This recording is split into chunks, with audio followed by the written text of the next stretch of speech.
Hi, everybody. I'm Bill Sanders, and this is Watch Art Sci, the art and science of watch collection. This year's Grand Prix was a little different for me and the group of us who formed Lirique and entered our watch into it.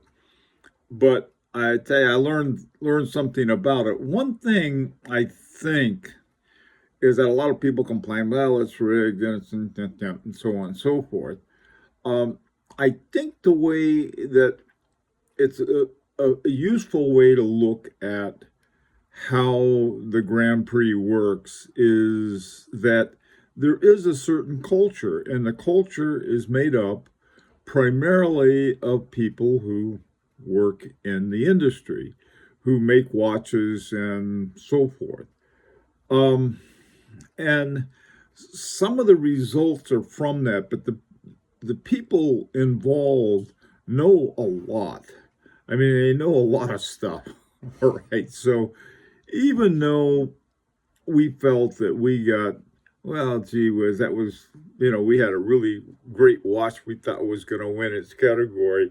It didn't even get to the nomination. So, like I said, something to learn. So, in looking at these watches, you have to remember that the people involved in voting and selecting very sharp people. I mean, they know about watches. Now, the winner, I'm going to start with the winner, the top one, the Aiguille d'Or, or the Grand Prize, was by a company that I think everybody likes, MB&F. It's called the Legacy Machine Sequential Evo. It's got like 2 chronographs in it. Really an amazing watch, manual winding, mechanical. It's got a 72-hour reserve. It's 3 hertz, 21,600 semi-oscillation per hour, and it's 172,000 Swiss francs. Wild watch. Wouldn't mind having one. So let's take a look at some of the other winners, and these are my comments about them. And the first one was for the men's watch, is Atelier Akiriva, one Chronomet Contemporain 2. He is a guy that I really like. I mean, he's just a nice person on top of being an incredibly talented watchmaker. He had an earlier version, I think, of the same watch that won the men's, and just like pure talent in that watch. The men's complication prize went to Hermes, the Arcus Le Temps Voyager. This watch is, it's a little dark for me because I would have probably a hard time reading it. I wish they had made the the contrast better, but other than that, I mean, it's a complication watch, so a lot of stuff is going on, and this is one of the thing I like about Hermes. Hermes, in a lot of people's minds, it's a sort of a fashion watchmaker. It has, I think, in many ways, the best of both worlds. It has fantastic designers and designs. They design their own fonts and design everything. And then they have invested in really important horology. They bought 25% of Vaucher. That's a company to watch. Now, the iconic watch prize went to Tag Heuer's Monaco X Golf. Happened to be the watch I really like. I'm glad it won because I think it's sort of as a category, I mean, for being something. I'm not sure what. Now, one of my very favorite wins was the H. Mosset Company Pioneer Cylindrical Tourbillon Skeleton. I don't care for skeletons. I don't care for tourbillons. I like both of these in this watch. The way they put everything together is just a fascinating watch, and I'm very happy that they won. The calendar and astronomy watch prize went to Crayon. Now, Crayon, most people think of Crayon, I think of the googly eyes and all this kind of stuff. But you got a really talented watchmaker behind it. and it's called the Crayon Anywhere. Now, the Mechanical Exception Watch Prize went to Ferdinand Berthold, the FB2 RMS 2-1. This watch, I mean, this is the kind of watch that I really like. I mean, it's got some real stuff in there that does things that have to do with constant force, and it really pays attention to that. Um, it was anything by Ferdinand Berthold. I'm glad they won because and I'm not too surprised either. Chronograph watch prize went to Gronfeld. I think just about everybody likes Gronfeld. I do anyway. This is a Gronfeld Chronograph Tantalum. Very, very tough watch. And won the Chronograph Prize, well deserved. The Divers Watch Prize went to Tudor, Pelagos FXD. If you look at the history, Tudor has won. They always win in the Petit Aiguille, the Challenger, or the Diver. You'll usually find a Tudor in there. And, the thing about that is that they belong there in the sense that they have really nice, lower price watches. And so I know for some reason, a lot of people just hate the snowflake hour hand. I like it. I mean, it's sort of as a design for what it is. I've always sort of liked the brand. Now, the jewelry watch prize went to Bulgari's Serpentini Mr. Rossi. They have that snake every year in some version. They got a snake in all of their jewelry watches, and it just, I mean, you got to admit they're fascinating. I mean, as a jewelry watch, there are some other ones I like too in that same category, but this one certainly deserved it. The Artistic Crafts Watch Prize. A lot of people don't realize how many of these that Kari Voutilainen has won. This one's called the GQ. And there's something about it. I mean, not only do you get this incredible watch, you get this incredible dial, and you get a world timer. So, I mean, everything to like about this watch. I just was talking to Kari Voutilainen not long ago when his company Voutilainen and Kalin had done the case for our watch. And I was glad to see him. When I talked to him, showed him our case that his company made, he seemed to like it a lot. And he's a guy that I like as a watchmaker. For this next group, the Petit Aiguille Prize went to Trilobe, Nuit Fantastique Dune Edition.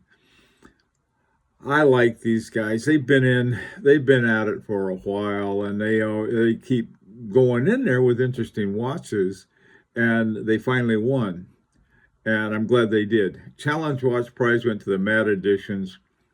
This is as close as that a lot of people are going to ever come to having an MB&F watch.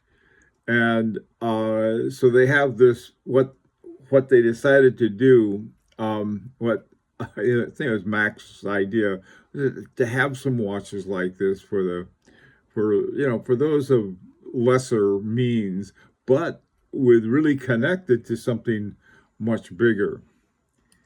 Now, the Mechanical Watch Prize went to Van Cleef & Arpels, another one. In fact, that's what I'm wearing. I got on my Van Cleef & Arpels right now.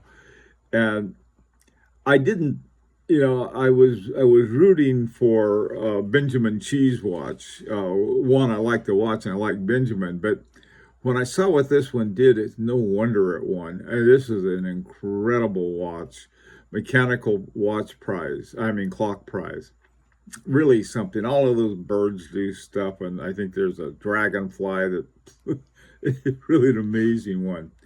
Now, one that I missed, this is something that was interesting, and the reason I missed it, the Chronometry Prize used to be a competitive one. And I think that somebody sort of figured out, say, look, all of these watches, or just about all of them, have chronometry elements in them. And so, instead of having a separate category for them, why don't we just find one that came out with it? And I think this is the Conamity Prize. Went to Grand Seiko, the Kodo Constant Force Tourbillon. Um, Seiko has great stuff, well deserved award for them. The Horological Revelation Prize. This went to Sylvain Pinaud, and I had picked that watch as the winner of its category because it's really a very good watch. I mean, it's a really good horology behind the whole thing. And I think somebody else said, we can't just let this one fall through the cracks. It's that good, and I'm really glad to see that. The Audacity Prize went to Bulgari, the Octo Finissimo Ultra 10th anniversary. And this was going for a really thin watch. I don't care for the looks of this particular one, but it's certainly audacious. The women's watch, both the ladies' watch prize, Parmigiani Fluier, the Tonda PF automatic. Essentially, what this is a very, very good men's watch that was made in a feminine, more of a feminine. But I think that a lot of things have changed in the sense that women don't want something that's almost impossible to read, some little bitty thing, and they want something attractive, but not in necessarily a girly girl way, but rather in a very practical way that you can take a glance and you can see the time and get a good piece of horology doing so. I think that was done by Parmigiani. The Ladies' Complication Watch Prize by Hermes. The Acou de Temps Voyeur. I think there's another version that also won in another category. I think it's a complication category for the men, and this one I actually like better because the other one was it was a darker color and didn't have the contrast. This blue and white have a better contrast. I think if they brought out the white more against the black, you could have it better on the other watch. But this is another one. It's great horology inside of it. I think that's a super good sign.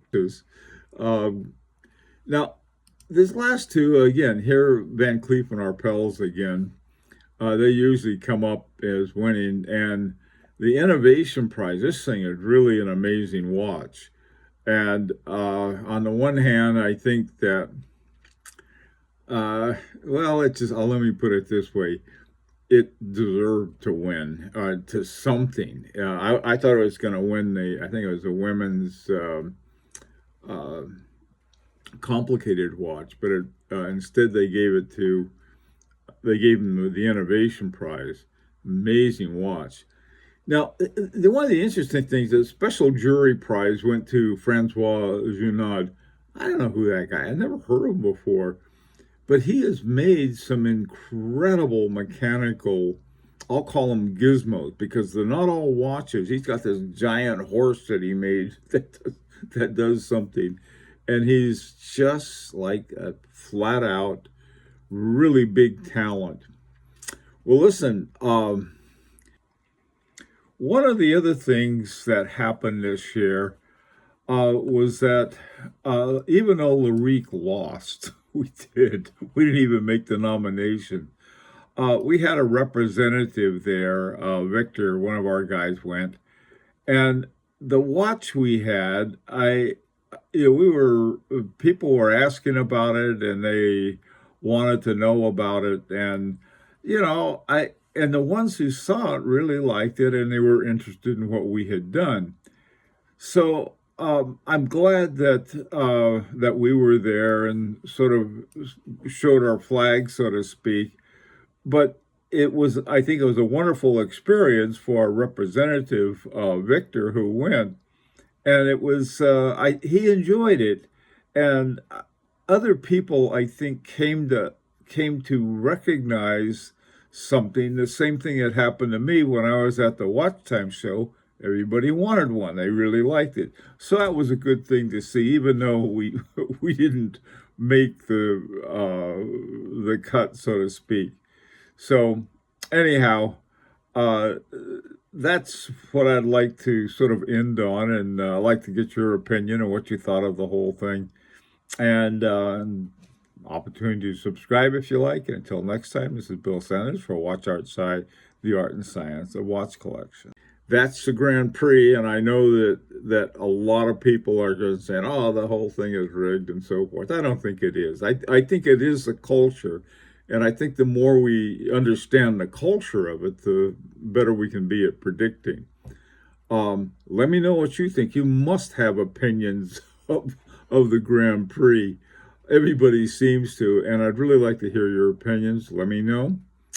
This is an opportunity to subscribe if you'd like. Until next time, this is Bill Sanders for Watch Art Side, the art and science of watch collection.